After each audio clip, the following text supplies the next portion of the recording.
underline. Omong dikit tapi nyelekit.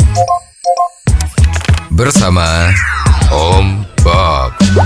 Temukan di channel YouTube Om Bob Indonesia. Om Bob, KPPU minta Starlink digusur dan cuma boleh di pelosok. Ini kata Komdigi. Bagaimana Om Bob menggarisbawahi masalah ini? Starlink masuk ke Indonesia dengan teknologi yang hebat. Jadi dia yang masuk sekarang sebelumnya ini adalah dia punya satelit yang mengorbit di jarak kalau nggak salah 50 km ya.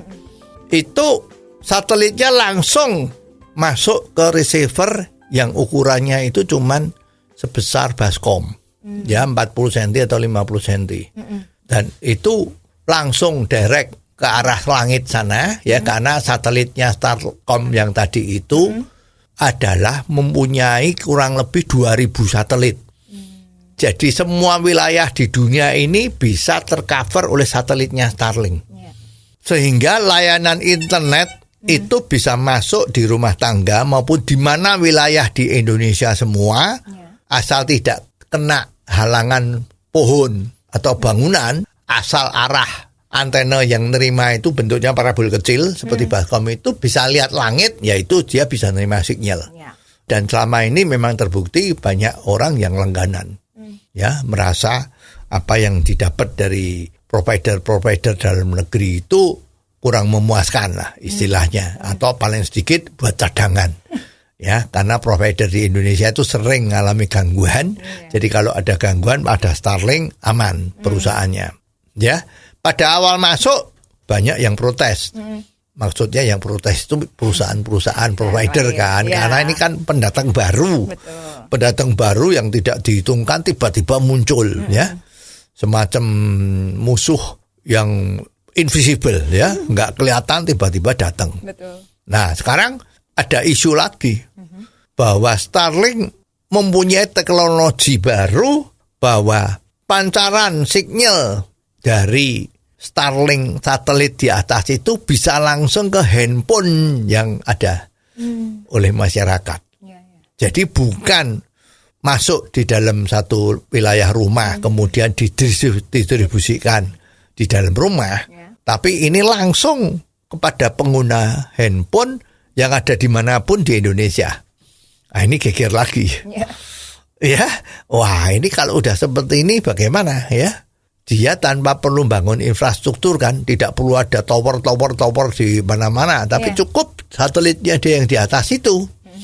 Nah sekarang masalahnya ini kan banyak yang protes lagi. Kalau kemarin yang protes itu internet provider yang ada di lokal, yang di Indonesia, sekarang yang mengajukan protes atau wacana protes itu dari KPPU, Pengawas Persaingan Usaha. Lembaga ini adalah kalau ada persaingan yang nggak sehat, maka dia akan ngomong, akan menegur, tidak boleh melakukan hal-hal yang seperti itu. Nah ini juga hanya menginginkan kalau fasilitas satelit menuju handphone langsung ini hanya untuk wilayah-wilayah terluar di Indonesia saja yang tidak di-cover atau belum tercover oleh provider dalam negeri. Seperti kita ketahui kan 5 tahun kemarin itu kan terjadi korupsi besar-besaran BTS kan, Base Transmit Tower. Ya itu kan harusnya kan wilayah 3T tertinggal terluar tadi itu kan bisa di-cover internetnya setelah melalui proyek BTS tadi. Tapi berapa puluh triliun rupiah yang dikorupsi kan. Yang ada cuman tiangnya tapi nggak ada infrastruktur yang lain. Jadi seolah-olah sudah dibangun. Ternyata uangnya masuk kantong semua ya. Dan siapa yang dibalik itu semua orang udah tahu lah ya. Kita nggak usah sebut ya, nanti repot. Ya, siapa yang terlibat di sana ya wes ada orang yang tahu dah ya. Ada sudah pada tahu gitu. Cuman ya tidak diekspos ya. Lah sebetulnya tidak bisa ya KPPU mengatakan alasan yang seperti ini. Karena ini adalah teknologi yang tidak bisa dibendung. Teknologi yang menguntungkan masyarakat.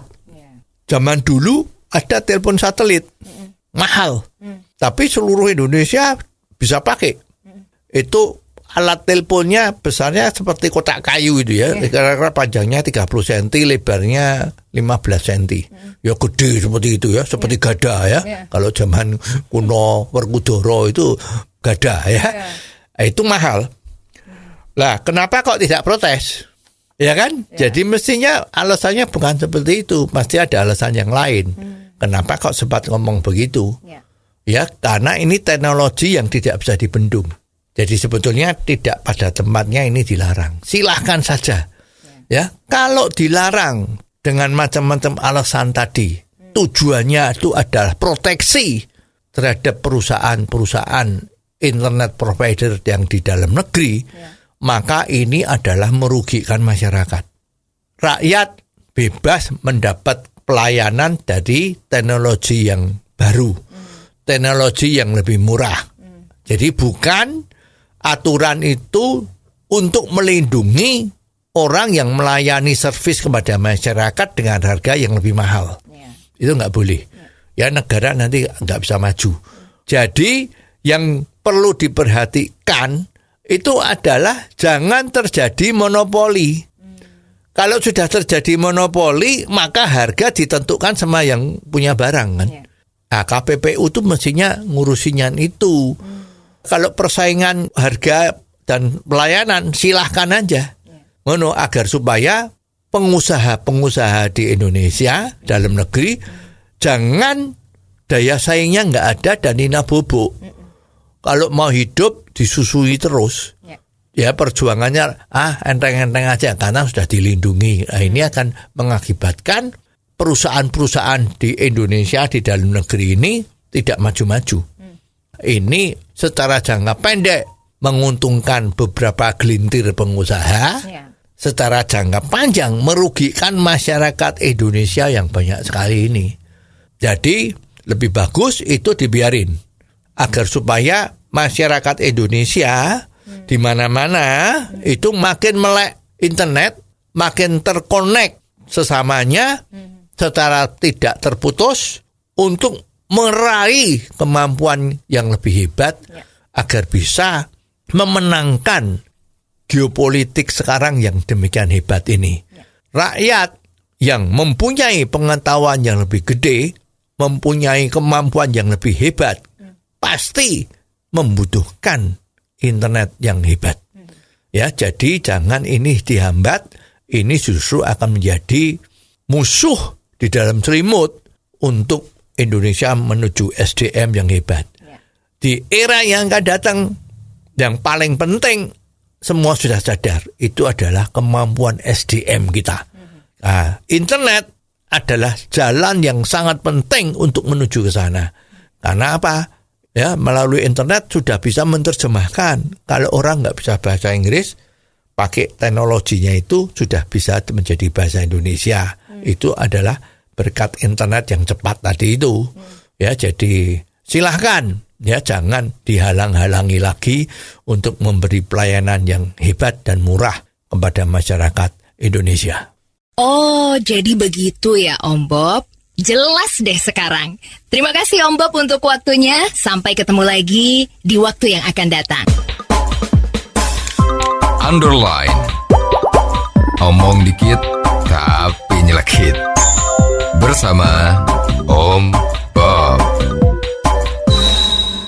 Jika Anda suka dengan channel ini, jangan lupa subscribe, like, dan komen.